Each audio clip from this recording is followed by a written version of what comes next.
Hi, Deepti. Thanks for joining me. Great to be here. We are here with Deepti Doshi, who is the co-director of New Public, which is a fantastic organization that has thought so deeply about social media and creating digital spaces using technology. So I'm really excited to get into your insights. Um, and before we get to New Public, I do want to just ask about you and how did you develop this interest in kind of using technology for social cohesion? Because I know you haven't always been at New Public. Yeah, I would say that that interest really seeded kind of during right after my time at Acumen Fund. So Acumen is a social investment fund. It was one of the early ones, and I was there back in like 2005 when I don't even think many people knew what social investing and social entrepreneurship was. But after being at Acumen, I went to India to start a social enterprise of my own. And it was in that kind of context that I really felt the limits of the market. I mean, Acumen's thesis was essentially like if we treat people as customers as opposed to recipients of aid, then they'll have a larger voice and we can maintain their dignity and their participation in the process. But as I built my own business, it was an education business, I realized that I really felt really viscerally and realized that service provision wasn't necessary. It was like important. People need health care, people need education, people need clean water. But the problem it is that I was more interested in was something that was a little bit more at the root cause of just kind of power and agency and how people would be able to build their power and agency. And so that's what I didn't have an answer to that question at that moment. And so I went back to the Kennedy School and met Marshall Gans, kind of a well-known community organizer. And when I came back to India, started an organization called Haya.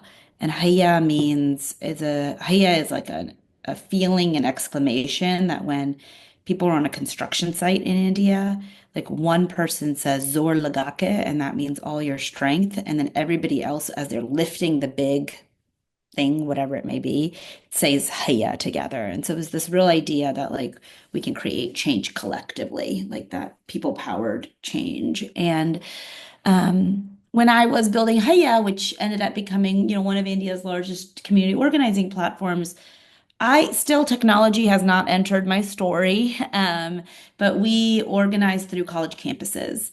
And as those college kids were kind of organizing in their own neighborhoods, the premise was to kind of take a civic issue in your own neighborhood and work across lines of difference to kind of run a campaign to organize your block. And in India in particular, the rich literally live on top of the poor. And so your block, your neighborhood creates a real kind of beautiful opportunity for cross socioeconomic, cross-cultural collaboration.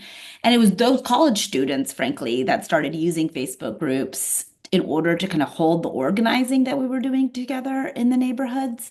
And that's when my eyes opened to the potential of kind of what technology can do to help us in our organizing efforts, and particularly um, the potential of it to be able to create containers to hold people across their differences too. Um, so that's kind of what got me there. We caught the attention of Facebook. Facebook asked me to come over, and then I worked on Facebook groups where I I mean, honestly, it was one of the most, as I took that job, it was one of the most thrilling opportunities it is that I had to really think about kind of how we take what I was doing at Haya at much larger scale, but soon the limitations of, the constructs of that company, the incentive structures that that company is set up to optimize, became more and more kind of viscerally clear. And that's like kind of the pathway to New Public. Yeah. I love how you started in community first, and then you're like, okay, technology can serve community and not vice versa, right? Which is, I think, such a just powerful baseline value, I think, for so many people to hold as they think about organizing on social media. Can you tell me how and why you joined New Public? Well, right. So I was at Facebook. I began to become really focused on the topic of social media and social cohesion, particularly in our neighborhoods, given my own roots of kind of organizing, um, yeah, neighborhood by neighborhood in India. And at the time, um, I had the privilege, I remember, of being like this pregnant with my second kid and running a workshop on the topic of neighborhood and social cohesion and kind of invited all of my heroes. This was John Powell, this was Bob Putnam, this was Mia Birdsong. These were like the people it is who, Angela Glover Blackwell, whose work I had been following, who had been influencing me as I was kind of curious about how we bring these two worlds together too. And then a Facebook researcher, invited Eli Pariser, who had written the book The Filter Bubble, and at the time was working on this research project with Talia Stroud called Civic Signals. And it's that research that really piqued my curiosity. The question that they were asking was, well, the question that they asked first as a part of this research project was, if you were to devise an algorithm that was optimizing for democracy, positive democratic values, as opposed to one it is that's serving advertisers, what would that algorithm look like? And when they went down that path, their aha, um, it was very similar to kind of my own feelings too, which is that we're frankly asking the wrong question. That's a question that is grounded in figuring out how to organize information, when in fact, the experience of being in social media is much more like that of being in a space, that of being in a room. And the way that you design the room, a circle where everybody's facing one another as opposed to chairs looking at the front of a room, has real implications on behavior. And social science has proven that and shown that time and time again. And so if we were to take that kind of, it was actually to Talia's credit, um, Talia Stroud, she runs the Center for Media Engagement at UT Austin. Um, if you were to take that metaphor of space into the way that we think about the design of our digital spaces, you then begin to think about, well, what does public space look like offline? Public space like our parks, like our libraries, this sort of social infrastructure that holds us together, and what can we learn from them to bring into our digital worlds? And so it was at that moment where they were kind of embarking on that research that I got to meet Eli, and we appreciated one another, and kind of energetically, I think we both felt like there was a real opportunity to start building things based on this research we were doing. And that's kind of what brought me um, to Eli and to kind of put these roots down at New Public.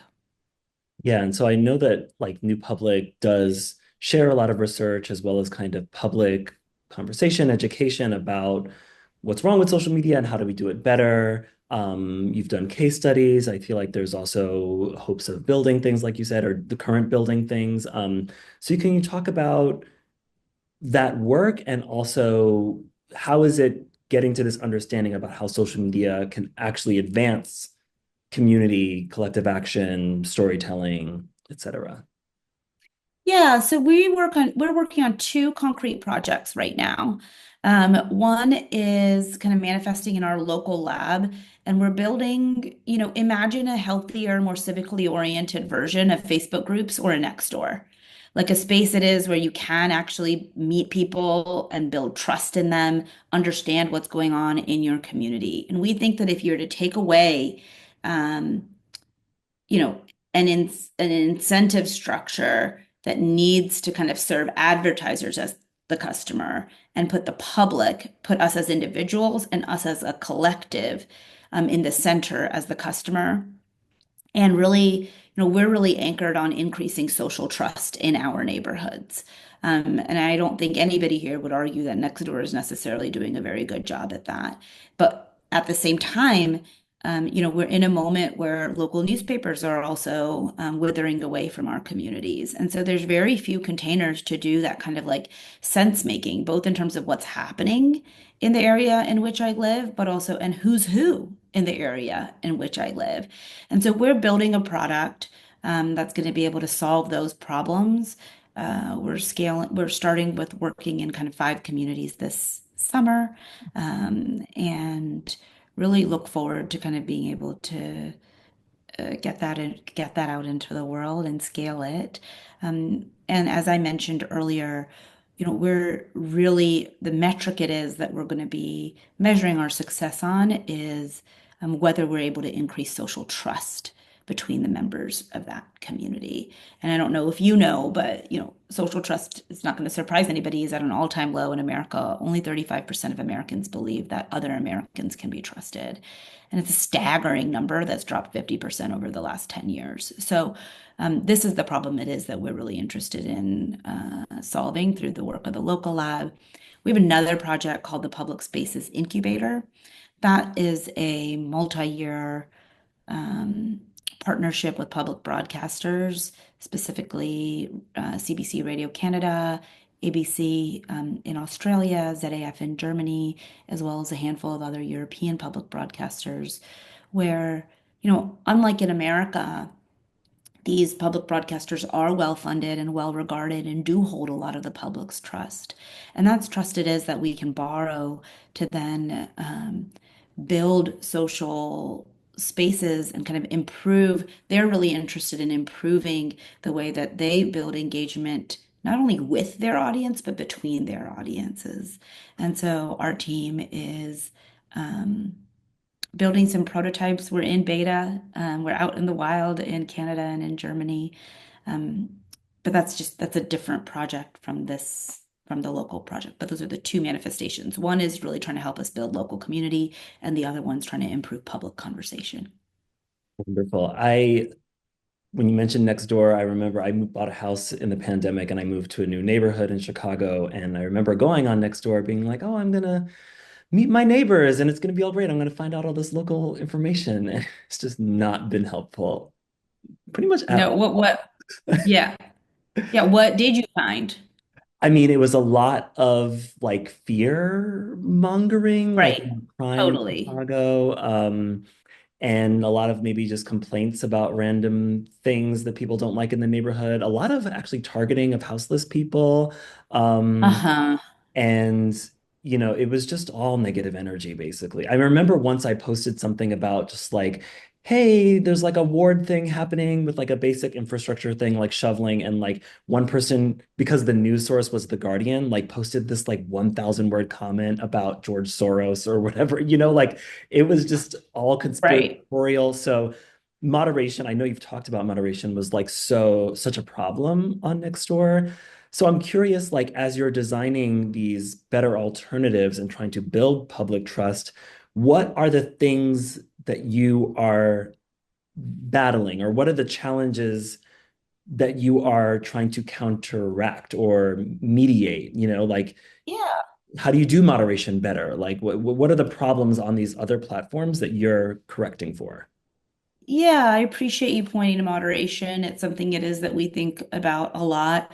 And in fact, we call it stewardship. I don't think moderation really kind of totally gets to the art and the kind of character of the work it is that these individuals do. And one of the reasons why we see so much we all have these experiences on Nextdoor, it is that you're mentioning, is because there isn't a room for human moderation. So, for example, with Facebook groups, it is moderated by a group admin. The way there's admins and there's moderators. We call them community stewards, because they truly are stewarding a community. It's not just kind of administrative tasks in the back of a screen. They're the ones it is who are setting the tone and the culture of the community. They're setting the norms of the community, and then they're doing the really hard work of enforcing the norms. That means both rewarding the norms when the norms are valued. If you have a group where the norms are grounded in kind of kindness and respect, ensuring that you lift those behaviors when you see them in a space. But then also when you see behaviors counter to them, to really be like gentle, but purposeful about communicating to the rest of the community that these are not the ways it is that we behave here. And, I don't think like this work is not just about moderation. It's about culture creation. It's about creating a space, a container where people feel safe and healthy and wanting to engage with one another. And again, I'm not arguing that like all Facebook group admins are good or all Reddit admins, moderators are good. But I do believe that there is a breed of really publicly spirited, civic-minded ones who are doing this work and are at the forefront of currently what they're doing is hacking through these misfit tools. These tools are misfit for this purpose. These tools are designed for engagement to serve advertisers, as we all know. And so what we've heard, what I experienced viscerally when I was inside the company, but also through our research and work with community stewards today, is that frankly, last year we were really curious about what if we could build tools that then Facebook group admins could use to help make their Facebook group better. Like me and Eli, we're organizers first and foremost. You meet people where they're at. Would we like to be off Facebook? Yes. But are billions of people there? Yes. So maybe we just start there. And that's where we were for the majority of last year. But through that exploration, um, you know, it just reiterated what I had heard inside the company from outside of the company that no matter the algorithm determines what the members of that community will see. So I could be a steward of a community trying to steward it for a particular culture. I want everybody to know that tomorrow there's a bake sale in the neighborhood. I put that in the group. The main way that someone accesses, in the case of Facebook, that information is through their news feed. And the algorithm determines what is seen in the news feed. And so I'm, as a steward, may not even be able to get that information out to the members that I want to. But let's say that, like, fine, the major people who are coming to my group are actually coming into my group. Even when they're coming into my group, the algorithm determines what the content at the top of my group is. And that lack of control over that experience is what these civically minded community stewards are really struggling with. And it's in partnership with them that we decided that it frankly is necessary to create an alternative because that's what's happening on Facebook. Nextdoor doesn't have any opportunity for any sort of moderation, community moderation, human moderation at the level of the local community. And so in that case, there aren't any alternatives, and we see a really exciting opportunity to create that again, especially in a moment where um, local news is withering away too, and people are really looking for um, sources of this information and community building. Yeah, I love this idea of community stewardship, cultural stewardship, and creating like those spaces where people feel like they can trust and be brave. I mean, in my organization, we call them brave spaces, which people have used as well. And I use a metaphor of hosting, like how people host cookouts. You are a host of a digital space. Like, how do you help people feel like they can share their gifts and nourish each other in that space? Shout out to anyone listening here. We do have an interview from Rutgers professor Khadijah White, who was a community steward on a Facebook group for her local community in New Jersey. And she talks Awesome. about some of the very issues that you're talking about in terms of the challenges of using that, even for a very small community, how problematic algorithms were. So check that out if you want to know more about that. I'm curious if you could talk about some other practices, protocols, and I use protocols both in terms of cultural protocols or technological protocols um, that can motivate people to share stories and knowledge in that safe, brave way. Like, what are some things that we need to think about in terms of design as you are building? I know that in the past, you, for instance, talked about the idea that digital spaces shouldn't be frictionless, right? That there should be some friction because in physical space, we as humans are used to a little bit of friction to like enter a community conversation, and that's actually healthy. So yeah, I'm just curious, like how you're thinking about what are the things that we need to embed into in terms of design to have better online communities. Yeah. I think what's really, really, you're hinting at this too in your question, but it's really important that we understand that social media's problems are not just technical. Mhm. They are fundamentally like going back to even Eli and Talia's aha as they were going through their early research. They have to do with the ways it is that we relate to one another as people. And so the solutions are not going to come from the world's best engineers, but also disciplines like sociology, anthropology, psychology, like the disciplines it is that understand human behavior and the interactions between humans. And so, we at New Public draw from a lot of those disciplines to inform the way it is that we think about both the design of the spaces we're creating, but also the ways it is that we can support these community stewards.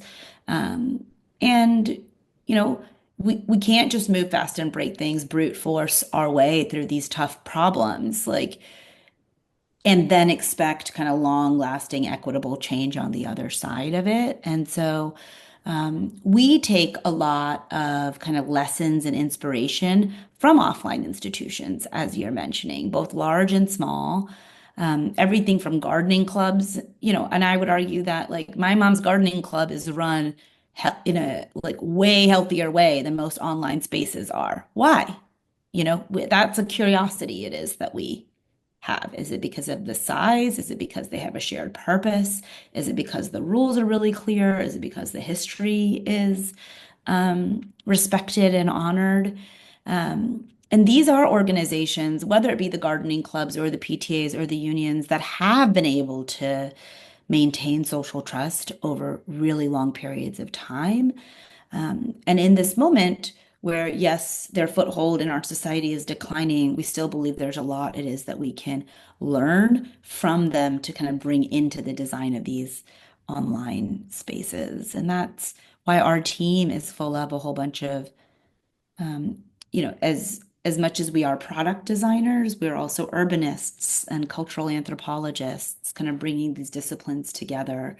Um, so that we can build something that is sticky, you know, that I don't think we can build something that is idealistic. I think we have to solve people's real problems that they're facing in their daily lives, um, but in a way that's like informed by the long lineage we have behind us of building institutions that do build social trust. Are leading me right to my next question, because I love this idea that the solutions are not just technical, that they're also Hmm. human. Hmm. And that is where, I talk about, and others have talked about, like cultural protocols instead of technical, or in addition to technological protocols. I think about, Hmm. ancestral practices or rituals or traditions within communities that are ways for them to gather sustainably and equitably, ensure that they feel secure in connecting with each other. Is that something you're thinking about either in your work or in your life? If there's things that when you're looking at a social platform and you're like, but when I host or when I do things in space, this is like what I love, or this is what I see in my communities, or what I learned from my parents or my grandparents or whatever. I'm curious if you think about cultural protocols at all, in this space, if that makes sense. Yeah, we think about cultural protocols a lot. I wouldn't have called them necessarily cultural protocols, but I like that um, frame. Frankly, the person I'm learning the most from right now in my real life, and then we can talk about kind of online life too, is my son, my 8-year-old. He runs a kind of monthly dinner in our backyard called Barter. You can Google it, BAR.TER. We got our first kind of organic guest recently. But, he has created this quote unquote restaurant where him and his other 8-year-old kids, friends,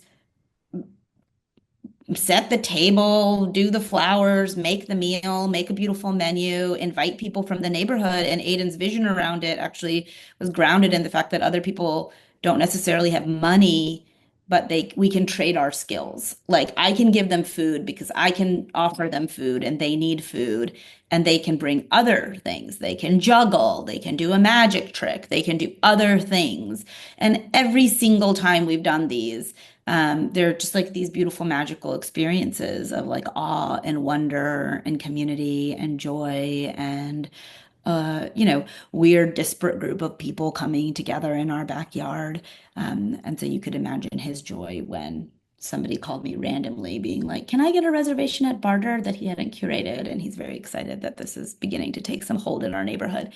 Um, but I think that there are many cultural protocols that we can learn just in that little experience. You know, his role as a host, the energy it is that he brings, the setting of the table, whether we do that offline or online, the curation and the intentionality of kind of what he wants that relationship of reciprocity to be like and to feel like. It really has been a great place of kind of learning and inspiration for me and to, you know, accompany him and trying to make these things happen.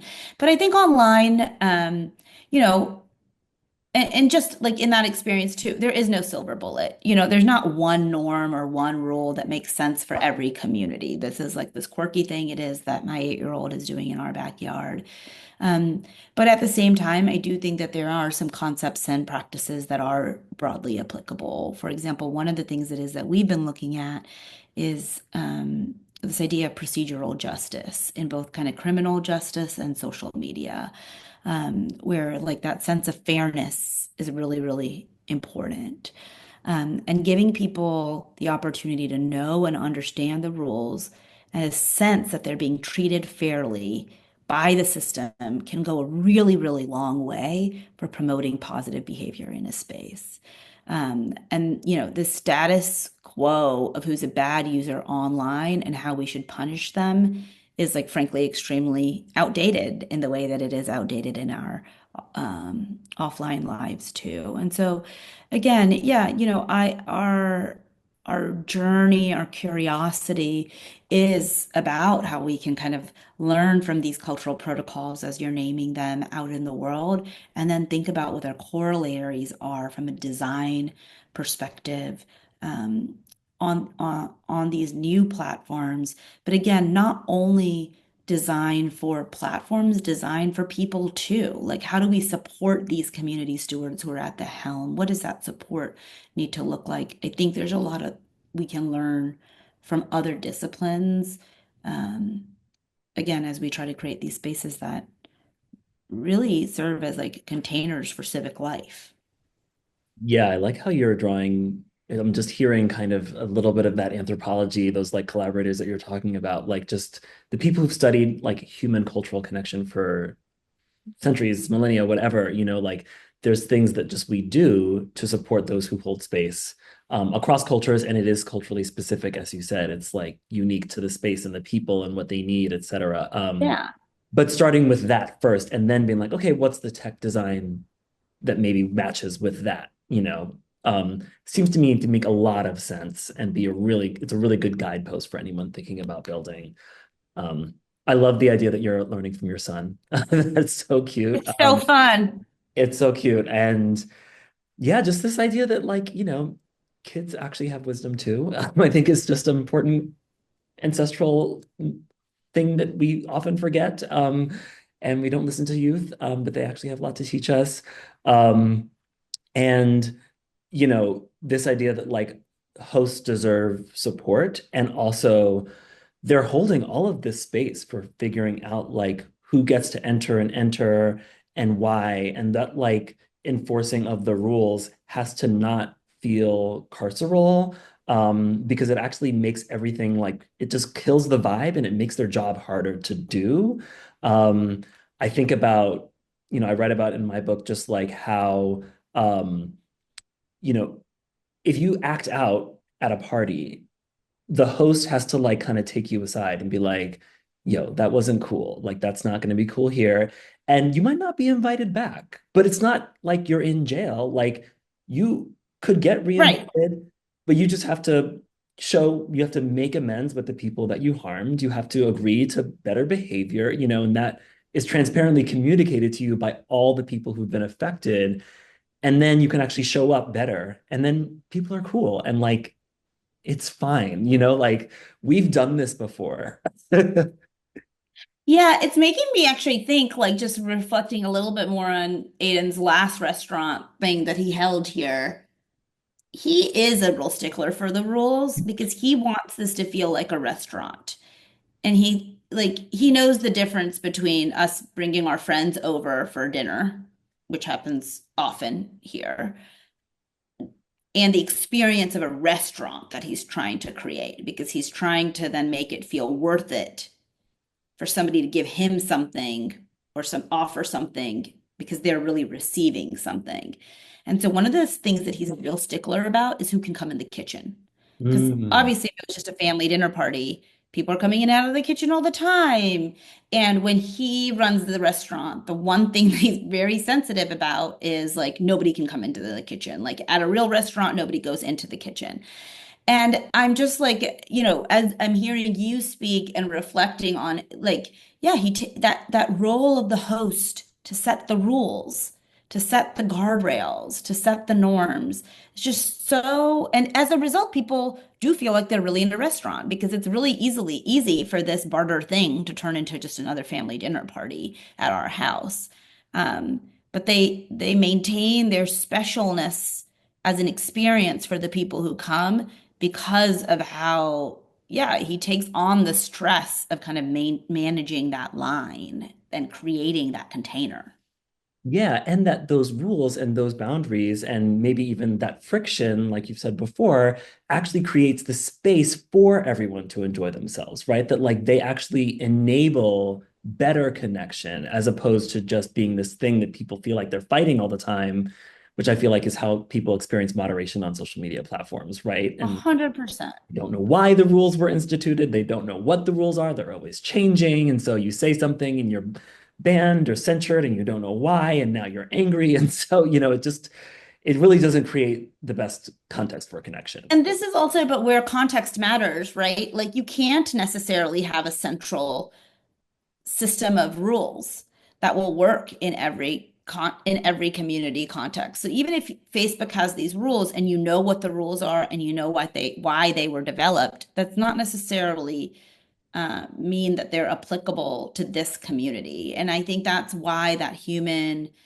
civically spirited, publicly spirited leadership really matters because they're the ones who are able to be responsive to the real-time needs and sense what's happening in the community. And that's not like replaceable with AI or, we can't replicate that sensation and responsiveness to the context that's evolving and changing. I love that. Yeah, that flexibility, that malleability, the ways that there's maybe options for hosts even to kind of pick and choose the rules or change them, is so antithetical to like the corporate mindset of like, we lay down the rules, ones that meet our goals of profit, and those are static until they don't serve profit, and then they change them. And it's universal, right? Across so many different contexts and cultures and peoples and identities.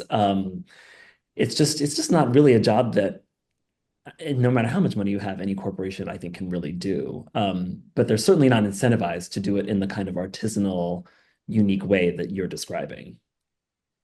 Yeah, and I don't think that artisanal and unique means necessarily like I think that there is a middle ground here, right? It's not like every community needs to set up its a design and code its own thing that like meets its needs, but that we can build for that sort of decentralization and decision making at the level of the community on kind of a platform that can serve multiple communities so that you, as either the host of that community, the steward of that community, or a member of that community, kind of can have more control and agency over your experience. And I think that world's coming soon for us. I'm optimistic about how things are evolving uh, such that we will be able to live in those sorts of digital spaces.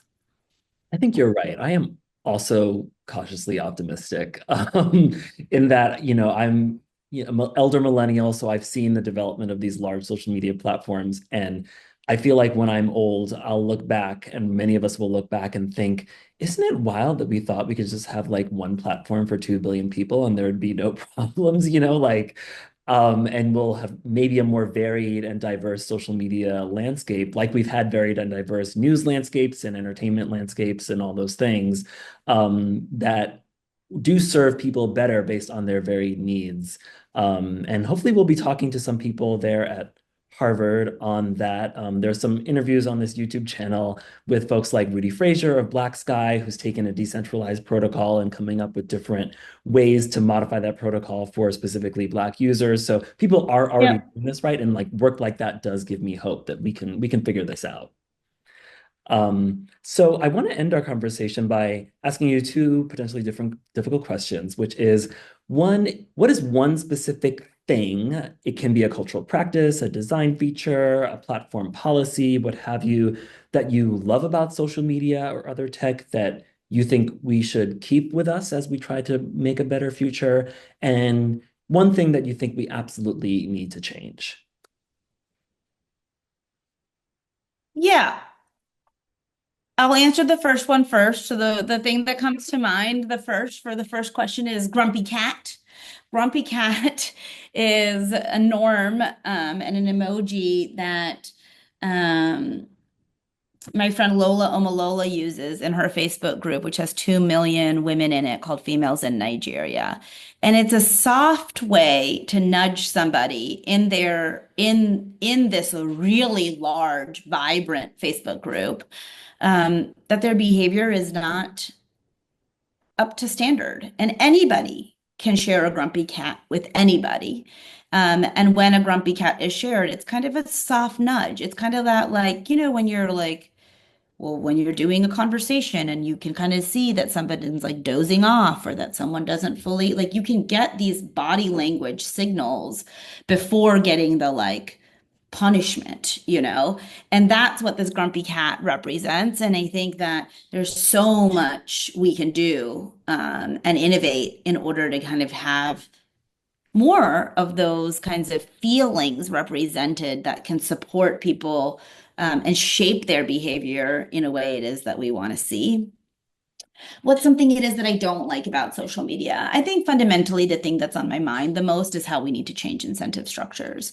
I think that we can't assume that like this has to be an advertising or at least surveillance advertising driven. And until we do that, we're not going to be able to build new business models. And we need new business models. For example, Front Porch Forum is an example of what I call like slow, healthy local social media in Vermont. I think something like 80% of people in Vermont are on Front Porch Forum. There's a heavy emphasis on moderation. It's a self-sustaining business. And so I don't think that like we need to feel as though we have to raise philanthropic dollars to do this work and that it needs to remain artisanal and cute. Like, no, I think that we can do this at scale, but I think we have to really unlock our imagination about new forms of business models, new forms of financial capital that is aligned with this kind of mission of increasing social trust in our society. And again, I think that's possible too. But until we kind of take that out of the current systems, we're just like tweaking like the edges and not going to get to the place it is that we want to.